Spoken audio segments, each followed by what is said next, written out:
हे विद्यार्थियों, नमस्ते। आपका आपके अपने YouTube चैनल में हार्दिक स्वागत, अभिनंदन। मैं हूं डॉक्टर सत्य मुदिता स्नेही, असिस्टेंट प्रोफेसर संस्कृत। हम महाकवि कालिदास विरचित अभिज्ञान शाकुंतलम नामक नाटक के प्रथम अंक का अध्ययन कर रहे हैं। इसमें अब तक हमने पढ़ा कि जो दुष्यंत हैं, राजा दुष्यंत, वह शकुंतला और उनकी दोनों सखियों को पेड़ की ओट से छुपकर देख रहे हैं और उनके वार्तालाप को सुन रहे हैं। और उसी क्रम में वह उनकी सौंदर्य की प्रशंसा करते हैं और जो प्रशंसा करते हुए कहते हैं कि इस प्रकार का जो सुंदर इनका सौंदर्य है वह मेरे अंतःपुर में भी दुर्लभ है और इन वन लताओं के द्वारा उद्यान की लताओं को तिरस्कृत कर दिया गया है। इस प्रकार से वो कहते हैं। कल तक हमने ये पढ़ा था। अब आगे वह उनको पेड़ों में सिंचन कार्य करते हुए देखते हुए क्या कहते हैं कि ये जो बालिकाएं ये जो काम कर रही है, ये काम जो है इनकी विशेष रूप से शकुंतला के प्रति करते हैं कि ये कार्य जो इन्होंने कर्ण ने नियुक्त किया है, ये सही नहीं किया, क्योंकि ये बहुत ही कोमल ये बालिका है और इस तरह का कार्य इसको नहीं दिया जाना चाहिए था। तो उससे पहले जो है शकुंतला को उसकी सखियां चिढ़ाते हुए कहती है, क्या कहती है कि अनसुया कहती है शकुंतला से, हला शकुंतले त्वत् त्वत्तः अपि तात काश्यपस्य आश्रम वृक्षकः प्रियतरा इति तर्कयामि, येन नवमालिका कुसुम पेलवा अपि त्वम् एतेषाम् आलवाल पूर्णे नियुक्ता। हे सखी शकुंतले, तुमसे भी ज़्यादा प्रिय तात काश्यप को यह जो है वृक्ष हैं, आश्रम के वृक्ष हैं, ऐसा मैं तर्क करती हूँ, ऐसा मैं अनुमान लगाती हूँ, क्योंकि नवमालिका के समान कोमल तुमको इनके पानी पिलाने का कार्य यानी आलवाल को पूर्ण करने का काम, आलवाल का मतलब होता है क्यारियों को पूर्ण करने का काम तुम्हें दिया है, तुम्हें नियुक्त किया है। तो तुमसे भी बढ़कर जो है वृक्ष प्रिय हैं, पौधे प्रिय हैं हमारे तात काश्यप को। तो शकुंतला क्या जवाब देती है, न केवलम तात नियोग एव अस्ति में सोदर स्नेह अपि एतेषु, केवल तात की आज्ञा है, केवल पिता की आज्ञा है ऐसा ही नहीं है, अपितु मेरा इन पर सोदर स्नेह है। सोदर का क्या मतलब होता है, सगे भाई जैसा स्नेह है। स उदर उदर समानम उदरम अस्य इति स उदर, यानी कि सगे भाई बहन जैसा मेरा इन पे स्नेह है। तो मैं केवल पिता की आज्ञा का ही पालन नहीं कर रही हूँ, मैं कि मुझे स्वाभाविक रूप से मुझे भी ये कार्य अच्छा लगता है। तो राजा इसको सुनते हुए क्या कहते हैं, कथम इयम सा कर्णदुरिता असाधुदर्शी खलु तत्र भवान काश्यप। तो जो विखानक थे उन्होंने एक बार राजा को बताया था कि आप जाइए आश्रम में, कण्व का आश्रम है, वहाँ पर शकुंतला जो है अतिथि सत्कार के लिए नियुक्त की गई है और कण्व तो वहाँ नहीं है। तो अब राजा उस वापस पुनः उस बात को याद करते हुए कहता है, क्या यही वह कर्णपुत्री शकुंतला है? अवश्य ही जो ये तात काश्यप हैं, ऋषि काश्यप हैं, वह जो है असाधुदर्शी हैं, यानी कि ठीक नहीं है, उन्होंने अनुचित नहीं किया है। क्यों? क्योंकि यह इमाम आश्रम धर्म में नियुक्ते, जिसने इसको आश्रम धर्म में लगा दिया है, नियुक्त कर दिया है। तो अब ये आश्रम का धर्म क्या है, ये पेड़ पौधों को पानी पिलाना, ये कठोर कार्य, ये गर्मी का मौसम था, गर्मी की ऋतु थी, हमें पढ़ा था इसमें। गर्मी की ऋतु में जो ये बालिकाएं पानी ला ला के इनको पिला रही है, पानी भी कहाँ से ला रही होगी, तालाब से, कहीं से दूर दूर से ये अपने घड़ों में पानी लाकर इनको पिला रही हैं। तो यहाँ पर राजा के द्वारा ही एक सुंदर श्लोक ये पढ़ा जा रहा है। 16वां श्लोक देखिए, इदम किला व्याज मनोहरम वपु तपः शमं शादितुं यैच्छति ध्रुवं स नीलोत्पलपत्रधारया शमीलतां छेत्तुं ऋषिर्व्यवस्यति। ये अनुष्टुप नहीं है, ये कौन सा छंद है यहाँ पर? यहाँ पर छंद है वंशस्थ छंद। वंशस्थ छंद में क्या होता है, जतऊ तु वंशस्थ मुदीरितम जरऊ, और 12 वर्णों का छंद होता है। तो देखिए यहाँ पर इसकी अगर गाना भी चाहें तो हम गा सकते हैं इसको, राग को। इदं किला व्याज मनोहरं वपुस्तपसमं साधितुं यैच्छति ध्रुवं स नीलोत्पलपत्रधारया शमीलतां चेतुं ऋषि व्यवस्यति।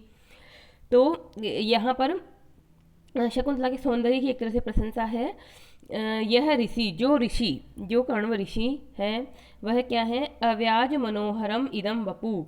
अव्याज, व्याज का मतलब होता है बहाना, बहाने के बिना ही, यानी बिना किसी बनावटीपन के, यानी स्वाभाविक रूप से ही मनोहर सुंदर, इदम वपु इस शरीर को, किलह तपः समम साधितुम इच्छति, निश्चित रूप से तपस्या के साधन के रूप में करना चाहते हैं। स वह ध्रुवम ध्रुवम मानो नीलोत्पल पत्रधारया, नील कमल के पत्ते की धार से, नीला कमल, नील कमल होता है उसका पत्ता, उसके पत्ते की धारा से यानी कि उसके किनारे से, शमी लताम, शमी की लता को छेदुम काटना, व्यवशति चाहते हैं। लता का मतलब यहाँ पर शाखा, शमी वृक्ष की शाखा को काटना चाहते हैं। तो यहाँ पर जो एक तो ध्रुवम शब्द से यहाँ पे उत्प्रेक्षा अलंकार है कि मानो ऐसा कार्य कर रहे हैं कि नीलो उत्पल, नील कमल के पत्ते की धार से वह शमी की लता को काटना चाहते हैं। शमी एक बहुत कठोर वृक्ष होता है जिसके अंदर अग्नि का वास माना जाता है और वह बहुत कठोर होता है। और कोमल जो पत्ता है कमल का कोमल पत्ता की पंखुड़ी से उसको काटना चाहते हैं। तो यहाँ पर जो शकुंतला है वह नीले कमल के समान कोमल बताई गई है और ये जो आश्रम का जो कार्य है वो शमी की वृक्ष के समान बहुत कठोर कार्य है। तो ये जो ऋषि ने इसको ये कार्य सौंपा ये ठीक नहीं किया है, दूरदर्शी नहीं है। तो इस प्रकार से यहाँ पर इसमें अलंकार हैं और बहुत अच्छे अच्छे अलंकार हैं। निदर्शन अलंकार है यहाँ पर और विभावना अलंकार भी है। विभावना अलंकार क्यों है? क्योंकि यहाँ पर बिना जो है बिना किसी कारण के ही वो सुंदर है। अव्याज मनोहर, अव्याज मनोहर यानी बिना कारणों के ही कार्य उत्पन्न होता है तो उसे विभावना अलंकार कहते हैं।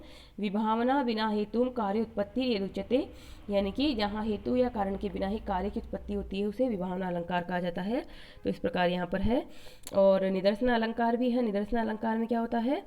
अभवन वस्तु संबंध उपमा परिकल्पक है, उपमा का परिकल्पक हो जाता है अभवन वस्तु संबंध होता हुआ। तो यहाँ पर अव्याज मनोहर वपु में तो विभावना अलंकार है और ध्रुवम शब्द से उत्प्रेक्षा अलंकार है, वंशस्थ छंद है। और इस प्रकार से यहाँ पर बहुत अच्छे अच्छे ये अलंकार है। व्याकरणात्मक टिप्पणी के रूप में आप देख सकते हैं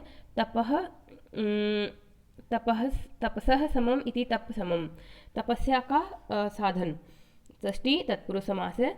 निदर्शन अलंकार हो गया, उत्प्रेक्षा हो गया, विभावना हो गया और वंशस्थ हो गया। इस प्रकार से बहुत अच्छा ये यहाँ पर श्लोक है।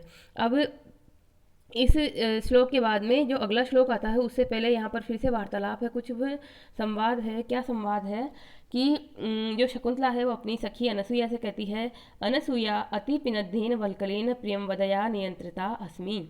हे सखी अनसुया, बहुत अधिक इस कठोर वल्कल को बांधने के द्वारा प्रियमवदा के द्वारा मैं नियंत्रित कर दी गई हूँ। यानी प्रियमवदा ने उसका वल्कल बांधा था और वो बहुत टाइट हो रहा है, तो ऐसा लग रहा है कि मेरे को सांस ही नहीं आ रहा है, इसको थोड़ा ढीला करो। शीतलया तावत एनम, इसको थोड़ा ढीला करो। तो अनसुया कहती है तथा, वैसा ही करती है वो। और प्रियमवदा वापस हास सहित, परिहास सहित क्या कहती है? अत्र पयोधर विस्तारित्री आत्मनो यौवनम उपालभस्व माम किम उपालभसे। अरे पयोधर का विस्तार करने वाले अपने यौवन को उलाहना दो। पयोधर मतलब स्तन, स्तनों का विस्तार होता है युवावस्था में, तो उसको उलाहना दो। तो मुझे क्यों उलाहना दे रही हो? मैंने क्या किया? मैंने तो जो तुमने इसको बांधने के लिए कहा था तो बांधा था, उस समय मैंने ठीक ही बांधा था, बाद में तुम्हें टाइट लग रहा है तो इसमें मेरा दोष नहीं है। तो राजा वहीं सुन रहा है सारा वार्तालाप। राजा कहता है सम्यक इयम आह, इसने ठीक ही कहा। अब जो ठीक ही कहा तो यहाँ पर एक श्लोक है, ये श्लोक, इस श्लोक से पहले भी एक श्लोक आता है, उस श्लोक को प्रक्षिप्त माना जाता है, यानी कि पाठ वेद में वो कहीं रखते हैं कहीं नहीं रखते हैं। परंतु ये जो दूसरा श्लोक है ये बहुत अच्छा है, जिसमें शकुंतला की सुंदरता जो है किसी वल्कल के वस्त्र से भी कम नहीं होती है, ये इसमें कहा जा रहा है। मालिनी छंद में ये श्लोक है, देखिए बहुत इंपॉर्टेंट श्लोक है परीक्षा की दृष्टि से। तो आप इसको वेरी वेरी इंपॉर्टेंट लिख लीजिएगा अपनी कॉपी में। तो देखिए क्या है मालिनी छंद में ये श्लोक। सरसिजमनुविद्यं सेवलेनापि रम्यं मलिनमपि हिमांशोर्लक्ष्मलक्ष्मीं तनोति इयमधिकमनोज्ञा वल्कलेनापि तन्वी किमैव हि मधुराणां मंडनम नाकृतीनाम। तो जो शकुंतला की सुंदरता का वर्णन करने के क्रम में कवि क्या कहता है? सरसिजम अनुविद्यम शेवलेन अपि रम्यम। इसको समझने के लिए सबसे पहले नीचे वाली लाइन को देखते हैं हम।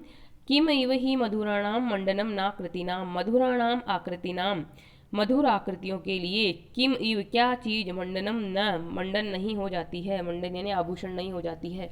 मनोहर आकृतियों के लिए क्या चीज़ आभूषण स्वरूप नहीं हो जाती है, यानी कि सुंदर आकृतियों को तो कुछ भी पहना दो उनका वो शोभा बढ़ेगी ही और उनका सुंदरता में कोई कमी नहीं आएगी, अपितु सुंदरता बढ़ेगी ही। तो जैसे ये उदाहरण दिए हुए ऊपर, सरसिज, सरसिज का मतलब होता है कमल से, अनुविद्यम सेवलेन अपि अनुविद्यम सरसिजम, सेवाल से भी घिरा हुआ जो सरसिज है यानी कमल है वो रम्यम रमणीय लगता है। शैवाल जो है वो तालाबों में हरी हरी काई जैसा एक पदार्थ आता है, वह शैवाल होता है। वैसे तो तालाब की तो दूर से देखने पर ऐसा लगता है कि ये बहुत गंदगी वाला तालाब है क्योंकि यहाँ शैवाल उग गए हैं, परंतु अगर वहाँ कमल खिले हुए हो तो लाल लाल गुलाबी गुलाबी कमल खिले हुए हैं, उसके चारों तरफ हरी हरी काई फैली हुई है, तो वो उसकी सुंदरता को बढ़ाते हैं। इसी तरह से मलिनम अपि हिमांशो लक्ष्म लक्ष्मी तनोती, हिमांशो यानी जो है चंद्रमा, उस पर लक्ष्म यानी कलंक, कैसा कलंक, मलिन अपि, मलिन भी बहुत काला काला धब्बा भी, लक्ष्मीम तनोती लक्ष्मी का विस्तार करता है, शोभा को बढ़ाता है, यानी काला कलंक से युक्त जो चिन्ह है वह भी जो हिमांशु है यानी कि जो चंद्रमा है उसकी शोभा को बढ़ाता है।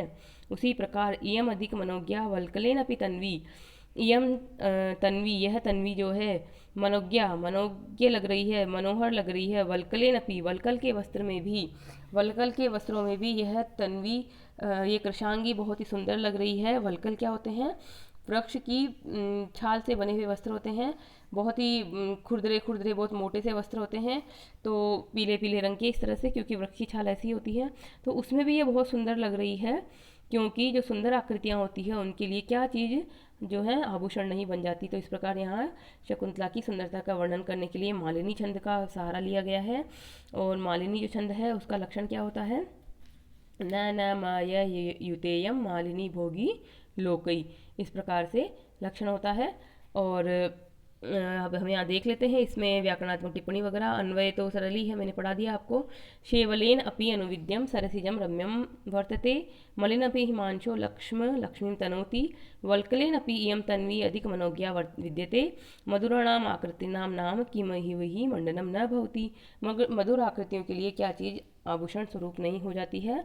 तो यहाँ पर अर्थांत न्यास अलंकार है, क्योंकि जो अंतिम पंक्ति है कि मई वही मधुराणाम मंडनम नाकृतिनाम, ये एक सामान्य कथन है। इस सामान्य कथन के द्वारा श्लोक में पढ़ी गई जो पूर्वोक्त 3 पंक्तियां हैं उनका अर्थात विशेष का समर्थन, यानी सामान्य के द्वारा विशेष का समर्थन करने से यहाँ अर्थांतन्यास अलंकार है, मालिनी छंद है और प्रतिवस्तु उपमा अलंकार भी है। तो इस प्रकार से एक अलंकार का उल्लेख तो आप अवश्य करें व्याख्या में, और छंद आपको ध्यान रह जाता है तो छंद का भी करें। छंद को तो आप अक्षरों को गिनकर भी पहचान सकते हैं, मालिनी छंद में 15 अक्षर होते हैं, तो इस प्रकार आप गिनकर भी इसे पहचान सकते हैं। अब आगे हम देखते हैं इसमें क्या वार्तालाप आता है आपस में सखियों का, और राजा दुष्यंत वगैरह जो पीछे से छुप कर देख रहा है। शकुंतला कहती है आगे, अग्रतो अवलोक्य, आगे की ओर देखकर, एषः वात इरीतः पल्लवांगुलीभिः त्वरयति इव माम केशर वक्षकः, यह वात इरीतः, वात यानी वायु के द्वारा हिलाया जाता हुआ पल्लव रूपी उंगलियों से मुझको ये केशर वृक्ष जो है जल्दी जल्दी बुला रहा है, त्वरयति इव मानो जल्दी करने के लिए कह रहा है, यावत एनम संभवामी, तो मैं इसको जो है सत्कार करती हूँ, इसका केयर करती हूँ, इसका ध्यान रखती हूँ। तो प्रियंवदा कहती है, हला शकुंतले अत्रैव तावन मुहूर्तम तिष्ठ, हे शकुंतले थोड़ी देर तुम यहीं, मुहूर्तम यानी क्षण भर के लिए तुम यहीं ठहरो। तो शकुंतला कहती, किम निमित्तम, किस लिए। प्रियंवदा वापस जवाब देती है, यावत त्वया उपगतया लता सनात इव अयम केशर वृक्षक प्रतिभाति, यावत त्वया उपगतया, जब तक तुम इसके समीप हो तब तक यह जो केशर का वृक्ष है वह लता से युक्त हो गया है, लता सनात यानी कि लता रूपी स्त्री से युक्त हो गया है। लता को यहाँ पे स्त्री का, पत्नी का रूप दे दिया है, और जो ये वृक्ष है वो पति का हो रहा है, तो ऐसा लग रहा है कि पति पत्नी का जोड़ा यहाँ खड़ा है, तो तुम इसके पास थोड़ी देर खड़ी रहो। तो इससे शकुंतला क्या कहती है, अतः खलु प्रियंवदा असि त्वम, इसीलिए तो निश्चित रूप से तुम प्रियंवदा कहलाती हो, यानी कि प्रिय भाषण करने वाली तुम कहलाती हो। तो इस वार्तालाप को राजा भी सुन रहा है। राजा क्या कहता है, प्रियम अपि तथ्यम आह शकुंतलाम प्रियंवदा, प्रिय होते हुए भी शकुंतला के बारे में इस प्रियंवदा ने सही बात कही है। तथ्य यानी सत्य बात ही कही है। क्यों? क्योंकि अस्या खलु, निश्चित रूप से। अब ये जो श्लोक आता है उसकी प्रशंसा में आता है फिर से श्लोक। एक तरह से आज राजा के माध्यम से शकुंतला की प्रशंसा करवाई जा रही है यहाँ पर इस प्रसंग में पूरे में। तो राजा ने क्या कहा? अधर किसलय राग है कोमल विटपानुकारिणो बाहु कुसुमम इव लोभनीयम यौवनम अंगेसु सन्नद्धम। आर्य जाति छंद के माध्यम से यहाँ कहा जा रहा है अधर किसलय राग है। अधर यानी निचला जो होठ है वो किसलय राग है, नवीन पत्ते के समान लाल है। कोमल विटप अनुकारिणो बाहु, बाहु देखो है पे बड़ी की मात्रा है, इसका मतलब है ये द्विवचन है, प्रथम विभक्ति का द्विवचन है, यानी कि दोनों भुजाओं के लिए आ रहा है। दोनों जो भुजाएं हैं वह कोमल शाखा के समान अनुकारिणो यानी अनुकरण करने वाली यानी समान है। ये जो दोनों भुजाएं हैं इसकी हाथ हैं वो कोमल शाखाओं के समान है। कुसुमम इव पुष्प के समान, लोभनीयम मनोहर, यौवनम अंगेसु सन्नद्धम यौवन सुंदरता, अंगेसु सन्नद्धम अंग में सन्नद्ध है, प्रकट है, व्याप्त है। यानी कि इसके शरीर में जैसे फूल के प्रत्येक अंग प्रत्यंग में यौवन होता है, उसी प्रकार से इसके प्रत्येक अंग में जो है वो यौवन भरा हुआ है, सुंदरता भरी हुई है और ये बहुत ही सुंदर दिख रही है। तो इस प्रकार से शकुंतला के विषय में राजा ने यहाँ पर कहा है। अनुष्टुप नहीं है छंद, कौन सा है? आर्या छंद है। देख लीजिए, गिन लीजिए अक्षरों को। अनुष्टुप होता तो 8 अक्षर होते, 8 से ज़्यादा हैं तो मात्रा लगानी होगी। और जब आपको कोई 2 लाइनों में दिखे और छोटा दिखे तो सबसे पहले तो अक्षर गिनिए। अक्षर गिनते ही अगर 8 बैठे तो फिर उसका जो है मात्रा जो हम कहते हैं श्लोक के सिस्टम गुरु गेम उसको घटा के देखिए, वो हो जाता है तो अनुष्टुप होगा। नहीं तो आर्या, सेकंड नंबर पे आर्य ही छंद बैठता है। आर्य के लिए जो है यशा प्रथमे पादे द्वादश मात्रा तथा तृतीय पी चतुर्थ की पंचदश, इस तरह से करके आप इसको कर लीजिए। तो यहाँ पर उपमा अलंकार है क्योंकि कुसुमम इव फूल के समान बताया है इसको, किसको? शकुंतला को, शकुंतला की सुंदरता को। तो इस प्रकार यहाँ पर है। व्याकरणात्मक टिप्पणी में तो कुछ ज़्यादा नहीं है। युवन प्लस अण से बना यौवन, अनुकारिन, अनुक्री से अनुकारिन अनुकरण करने वाला निनी प्रत्यय है। इस श्लोक में उपमा अलंकार और आर्या छंद है। अब यहाँ पर फिर से वार्तालाप आता है। क्या वार्तालाप आता है? अनसुईया कहती है अपने सखी को, हला शकुंतले इयं स्वयंवर वधू सहकारस्य त्वया कृत नामधेया वन ज्योत्स्ना इति नवमालिका। यह स्वयंवर वधू, स्वयं ही जिसने चुन लिया है, सहकारस्य यानी कि आम को, त्वया कृत नामधेया तुम्हारे द्वारा जिसका नामकरण किया गया है, वन ज्योत्स्ना इति, वन ज्योत्स्ना नाम से जिसका नामकरण तुमने किया है, ऐसी यह नवमालिका है। एनाम विस्मृता सी, इसको भूल गई हो तुम। तो सखी शकुंतला कहती है तद आत्मानम अपि विस्मृश्यामि, अब नहीं नहीं मैं नहीं भूली हूँ उसको, ऐसे तो मैं अपने आप को ही भूल जाऊंगी, तब अपने आप को भी भूल जाऊंगी मैं। लताम उपेत्य अवलोक्य च, लता के पास जाकर और उसको देखकर। हला रमणीय खलु काले एतस्य लता पादप मिथुनस्य व्यतिकर समृद्धः। सखी रमणीय काले, सुंदर समय पर ही इस लता का और इस आम के पेड़ का जो है व्यतिकर समृद्ध है, परस्पर जो है मिलन हो गया है, संपर्क हो गया है। नव कुसुम यौवना मंजोस्ना बद्ध पल्लव तयो उपभोग समय सहकार है। ये जो वनज्योत्स्ना है वो बहुत ही पुष्पों से युक्त है, कोमल इस पर फूल खिले हुए हैं यानी यौवन छाया हुआ है। क्योंकि फूल जब खिलते हैं तो उससे पहले वो पराग के रूप में होते हैं, तो रजो दर्शन इसका मतलब हुआ, यानी रजो दर्शन से युक्त ये नवमालिका है। और यह जो पल्लव है से युक्त है ये आम का पेड़, तो ये भी बहुत, इसमें भी बहुत सारे जो हैं आम के पत्ते काफ़ी आए हुए हैं, तो आम भी पत्तों से युक्त होने के कारण उपभोग के योग्य हैं।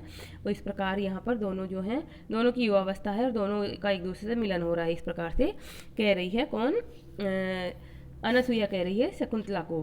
तो प्रियंवदा कहती है आगे, अनसूये जानासि किम शकुंतला वनज्योत्स्नाम अतिमात्रम पश्यतीति। अनसूये, क्या तुम जानती हो कि शकुंतला वनज्योत्स्ना को इतनी देर तक क्यों देख रही है?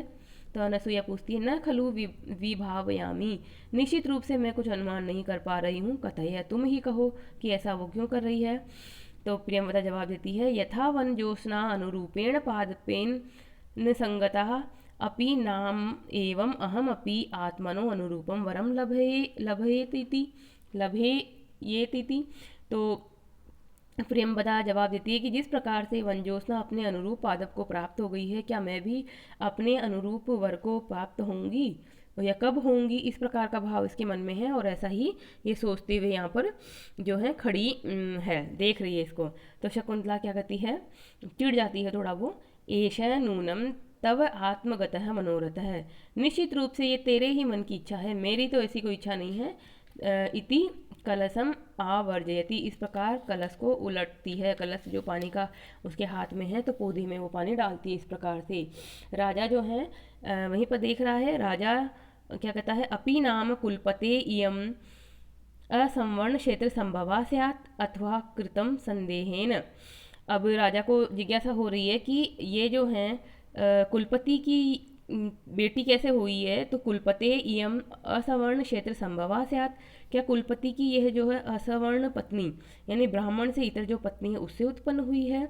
अथवा कृतम संदेहेन, अथवा संदेह की आवश्यकता नहीं है। क्यों संदेह की आवश्यकता नहीं है, क्योंकि यहाँ पर भी एक बहुत अच्छा श्लोक है, असंशयम शत्र परिग्रह क्षमा यद आर्यम अस्याम अभिलाषी में मनः सताम ही संदेह पदेषु वस्तुषु प्रमाणम अंतःकरण प्रवृत्तयः। यानी कि निश्चित रूप से यह अवश्य ही क्षत्रिय के द्वारा पत्नी के रूप में स्वीकार करने योग्य है। शत्रु परिग्रह समा असंशय है, क्योंकि मेरा जो आर्य मन है, जो मेरा श्रेष्ठ मन है, वो इसको चाहता है। यद आर्यम अस्याम अभिलाषी में मन, में आर्य मन अस्याम अभिलाषी, इसका अभिलाषी है। सताम ही संदेह पदेषु वस्तुषु, संदेह पदेषु वस्तुषु, संदेह युक्त वस्तुओं में सताम सज्जनों की अंतःकरण प्रवृत्तियाँ, अंतःकरण की प्रवृत्तियाँ ही प्रमाणम यानी प्रमाण स्वरूप होती है। यानी कि सज्जन व्यक्तियों को कभी कोई संदेह हो जाए तो उसमें अंतःकरण की प्रवृत्तियाँ, इनका उनका मन जो कहे वही ही सही होता है। तो राजा कहता है कि मेरा मन कह रहा है कि ये क्षत्रिय से विवाह के योग्य है, अपने आप से विवाह के योग्य नहीं कह रहा है, वो किसी भी क्षत्रिय से विवाह के योग्य है। और राजा स्वयं क्षत्रिय है, तो वो कह रहा है कि निश्चित रूप से ये विवाह के योग्य है क्षत्रिय से। पर फिर भी उसके मन में एक और भाव आता है। तो क्या कहता है राजा, तथापि तत्वतः एनाम उपलभस्य, तो तब भी यथार्थ रूप से इसका पता लगाऊंगा। मतलब मेरा मन तो कह ही रहा है कि ये ठीक है, ये विवाह के योग्य है क्षत्रिय से, परंतु फिर भी स्क्रीन पर देखिए यहाँ पर जो वाक्य संवाद हैं, अब हम वापस इस पर पहुँचे हैं। बीच से कुछ जो संवाद थे वो यहाँ पर नहीं थे, और अब आते हैं। तथापि तत्वतः एनाम उपलपस्व, तब भी यथार्थ रूप से इसका पता लगाऊंगा। तो शकुंतला जो है, अब आगे शकुंतला का संवाद है। स संभ्रमम हड़बड़ाकर अम्मो सलील सेक संभ्रम उद्गतो नव मालिकाम उज्झित्वा वदनम में मधुकरो अभिवर्तते। अम्मो, अरे माँ, या ऐसे मुंह से निकला उसके, क्या निकला, सलील सेक संभ्रम उद्गतो नव मालिकाम उज्झित्वा वदनम में मधुकरो अभिवर्तते। जल के सींचने से उड़ा हुआ भ्रमर इस नव मालिका को छोड़ करके मेरे मुख की ओर ही आ रहा है। क्योंकि उसने घड़ा पानी का उधेला पौधे की क्यारी में, तो वहाँ पर जो है पानी उछला, तो उससे वो जो भौरा वहाँ बैठा था रस चूस रहा था, वो उड़ा और उसके मुंह की तरफ ही आ गया, और उसके मुंह को उसने नव मालिका ही समझ लिया, और इस प्रकार से उसकी तरफ आया। तो राजा सस्पृहम विलोक्य, स्पृहा के साथ देख करके, बहुत ही मतलब इच्छा के अनुसार उसको प्रेम पूर्वक देख करके, फिर आगे ईर्ष्या के साथ देखता हुआ क्या कहता है वो राजा। तो राजा जो कहेगा वो है यहाँ पर, साधु बाधनम अपि रमणीयम अस्या, ठीक है, बहुत ही अच्छा, ये जो परेशान की जाती हुई भी, खिन्न होती हुई भी, ये तो बहुत सुंदर लग रही है, बहुत ही रमणीय लग रही है। और यहाँ पर वह एक श्लोक पढ़ता है, जो कि श्लोक यहाँ पर प्रक्षिप्त है नहीं है, परंतु नेक्स्ट श्लोक उसी से जुड़ा हुआ है, वो हम यहाँ देख लेंगे। एक श्लोक है यहाँ पर, यतो यतः षट चरणों अभिवर्तते ततः ततः प्रेरित वामलोचना विवर्तित भू इयम अद्य शिक्षते भयात अकामा अपि ही दृष्टि विभ्रमम। अर्थात राजा क्या कहता है कि जिधर जिधर ये भौरा जाता है, उधर उधर ही सुंदर नेत्रों को घुमाकर और भौं को तानकर यह भय के कारण काम भावना के बिना भी आज बहुत ही कटाक्षपात सीख सी रही है। यानी कि जैसे वो भौरा इधर जा रहा है उधर जा रही है, जैसे जैसे जा रही है भौरा भी उसके पीछे पीछे आ रहा है, और उसके जो आँखों की भंगिमाएँ इस तरह से हो रही है कि वह बहुत ही ज़्यादा मतलब कटाक्षपात कर रही है और बहुत सुंदर दिख रही है। तो ये श्लोक तो यहाँ प्रक्षिप्त था, परंतु जो नेक्स्ट श्लोक है वो यहाँ है, और ये परीक्षा की दृष्टि से बहुत उपयोगी है। क्या श्लोक है ये? तो ये बहुत अच्छा श्लोक है, शिखरणी छंद में है ये। तो हम इसको गाकर भी सीख सकते हैं। शिखरणी छंद आपको पता है क्या होता है? रसैरुद्रैश्चिन्नाय मनसबलागः शिखरिणी। तो यहाँ पर देखिए, इस श्लोक को पढ़ती हूँ मैं, गाती हूँ एक तरह से। चलापांगम दृष्टि स्पृशसि बहुसो वे पथुमतिं रहस्याख्यायैव स्वनसि मृदुकर्णान्तिकचर करौ व्याधुन्वत्या पिबसि रति सर्वस्वमधरं वयं तत्त्वान्वेषान् मधुकरहतास्त्वं खलु कृति। तो राजा ईर्ष्या भाव से उस जो भंवरा है उसको देखकर कहता है, क्या कहता है? हे भ्रमर, तू चंचल नेत्रांत वाले, चला पांगम दृष्टि, चल यानी चंचल, अपांग यानी किनारे, जो आंखों के किनारे हैं वो, दृष्टि यानी दृष्टि को स्पर्श करते हो, बहुश बहुत बार, अनेक बार, वे पतु मतीम कांपती हुई को, रहस्य आख्यायी इव स्वनसी मधुकर्णांतिक चरह, रहस्य को कहते हुए के समान, मानो तुम्हें रहस्य कहना है उस प्रकार से, मृदु कर्णांतिक चरह, इसके कोमल कानों के पास में विचरण करते हुए, स्वनसी स्वर कर रहे हो, बोल आवाज़ कर रहे हो, जो भंवरा है भूं भूं की आवाज़ कर रहा है उसके कानों के पास जाकर, करो व्याधुद्वंत्या, हाथों को यह इधर उधर हिलाती हुई जो है, यानी हाथों से अपना बचाव कर रही है कि चेहरे पर वो भंवरा ना बैठे, उसके चेहरे पर ना आए, पर फिर भी वो क्या आ रहा है? पिबती रति सर्वस्वम अधरम, रति सर्वस्वम, रति का सर्वस्व, रति यानी प्रेम का जो सर्वस्व भूत है वो वैसा, अधरम पिबसी, अधर को तुम पी रहे हो, अधर पान कर रहे हो, अधरोष्ट का पान कर रहे हो, यानी वो होठ पे बैठ गया है शकुंतला के और वहाँ बैठा है। तो कवि उससे क्या कल्पना कर रहा है राजा के माध्यम से कि यह तो इसके होठों का अधरोष्ट का पान ही कर रहा है। वयम तत्व अन्वेषात मधुकर हतः, हम तो तत्व के अन्वेषण करने से मधुकर के द्वारा, इस भौरे के द्वारा हता मार दिए गए हैं। तुम खलु कृति, और निश्चित रूप से तुम जो है वो कृत्य हो गए हो। खलु कृति यानी खलु निश्चित रूप से, कृति यानी मनोरथ तुम्हारा कृत हो गया है, पूरा हो गया है, कृत्य हो गया है। यानी कि हम तो यही सोचते रह गए कि ये शकुंतला जो किसकी पुत्री है, क्या विवाह के योग्य है, क्या क्षत्रिय से योग्य है, हम तो इस प्रकार का ही विचार विमर्श करते रह गए, और तुम तो जो है सब कुछ इसका तुमने सारी चेष्टाओं का इसका भोग कर लिया है तुम। तो यहाँ पर जो कवि हैं वह क्या कर रहा है, एक तरह से इसमें समासोक्ति अलंकार है, क्योंकि मधुकर में नायक का व्यवहार का आरोप कर दिया है कवि ने यहाँ पर, और भ्रांतिमान अलंकार भी यहाँ पर है, क्योंकि ये जो शकुंतला है उसे ये भ्रम हो गया है, शकुंतला के चेहरे में भ्रमर को, भौंरे को ये भ्रम हो गया है कि ये जो है वो कमल का फूल है एक तरह से। तो कमल के भ्रम से शकुंतला के चेहरे में भ्रम उत्पन्न हो जाने की वजह से भ्रांतिमान अलंकार है। और यहाँ पर व्यतिरेक अलंकार भी है, क्योंकि वयम हता त्वम कृति में जो राजा है वो उपमान है, और जो उपमेय है वो भ्रमर है, परंतु यहाँ पर उपमान राजा से उपमेय भ्रमर की विशेषता बताई गई है, यानी भ्रमर को ज़्यादा बताया गया। अधिक्य, व्यतिरेक का मतलब क्या था? वी प्लस अतिरेक, अधिकता बताई गई है, भ्रमर अधिक है, तो व्यतिरेक अलंकार भी है यहाँ पर।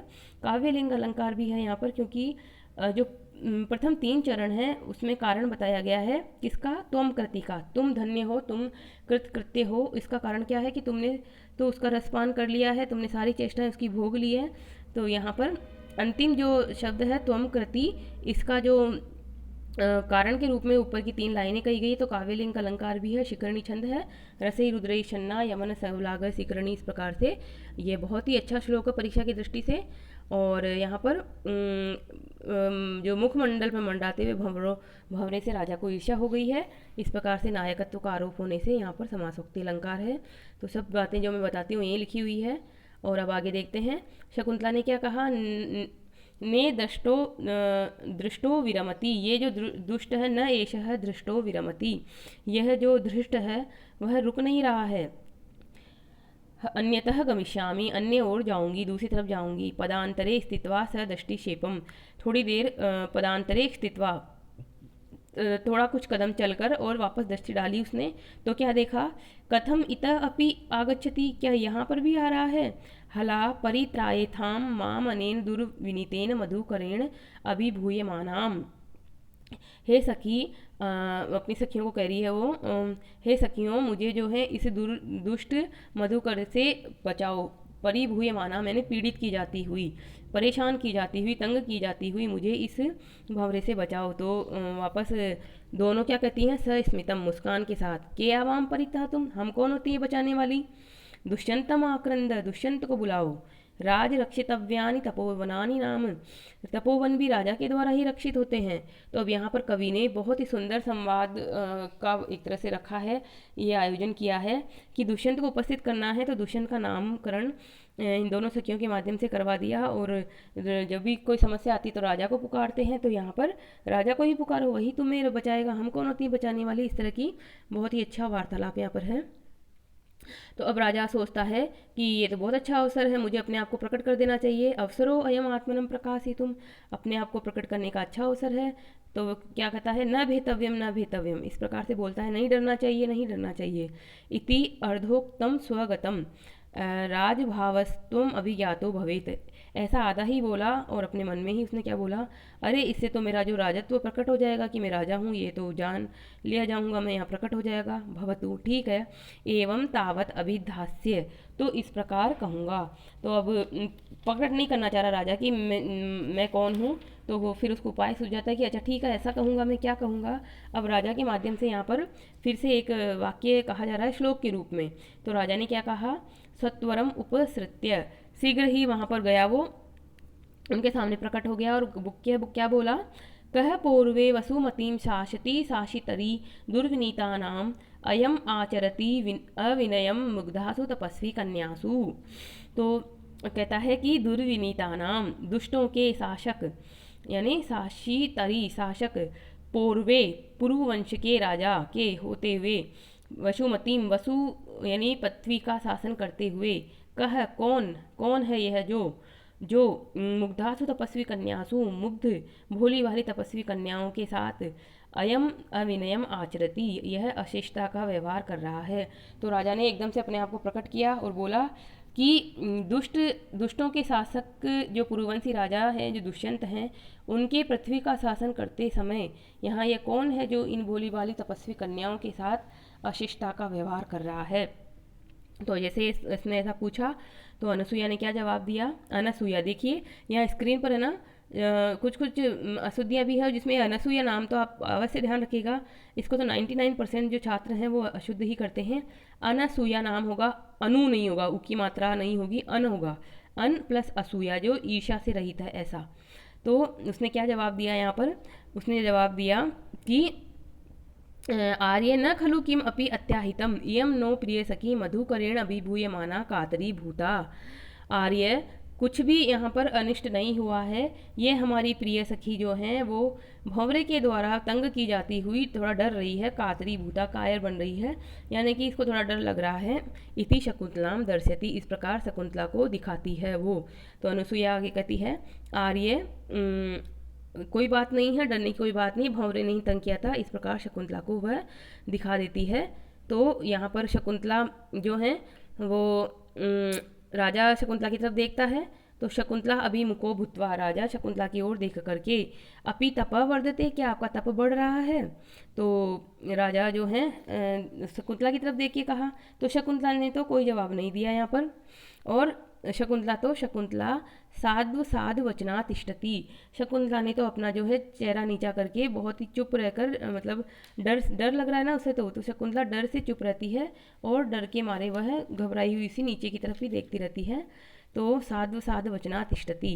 तो अनसुईया जवाब देती है, इदानीम अतिथि विशेष लाभेन, अतिथि विशेष के लाभ की वजह से, यानी कि तब तो बढ़ ही रहा है और आप जब यहाँ उपस्थित हो गए तो आपकी वजह से हमारा तब तो और ज़्यादा बढ़ रहा है।